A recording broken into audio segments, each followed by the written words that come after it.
তাহলে লামিন ইয়ামালের বাড়ি কি সিলেট? সিলেট সিলেট সুনামগঞ্জ আমবাড়ি। হপ মিয়া, আমি এই প্রথম শুনলাম আপনার মুখ থেকে।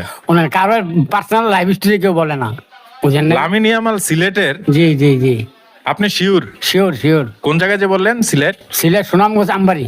আমবাড়ি? জি জি। ও মাই গড, লামিন ইয়ামাল কিন্তু আমার পছন্দের খেলোয়াড়, বুঝছেন? না, লোক ভালো, হ্যাঁ, লোক ভালো। মুসলিম প্লেয়ার আমার কাছে খুবই ভালো লাগে। বাংলাদেশের এটা শুনে তো আমার আরো ভালো লাগতেছে। থাকবেন এই মুসলিম পরিবার তো উনি। মুসলিম পরিবারের না? জি জি।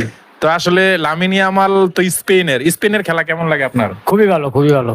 তার মানে লামিন ইয়ামাল সিলেট জন্মগ্রহণ করছে, কিন্তু ছোটবেলা থেকেই ওখানে চলে গেছে আর কি। বাপ-মার সাথে ওখানে থাকে? জি জি জি, ওখানে থাকে। ও মাই গড। আমি চাঁদা বলবো কোন কারণে, সরল সোজা মানুষ, বুঝেন না? হ্যাঁ। কোন বেতাল দরকার নাই তো। যেমন আমি বাংলাদেশে একটা খেলতে আছে না। দূর মিয়া, আপনি মজা করেন নাকি এটা? না না না না, হ্যাঁ, এই যে আমার বাংলাদেশে একদম খেলতে আছে না, এরকম আমি হামজা। না হামজা, ঠিক এরকম হামজার নাম। হামজা এরকম খেলতে আছে না, এরকম আর কি। উনিও দেখে যায় খেললে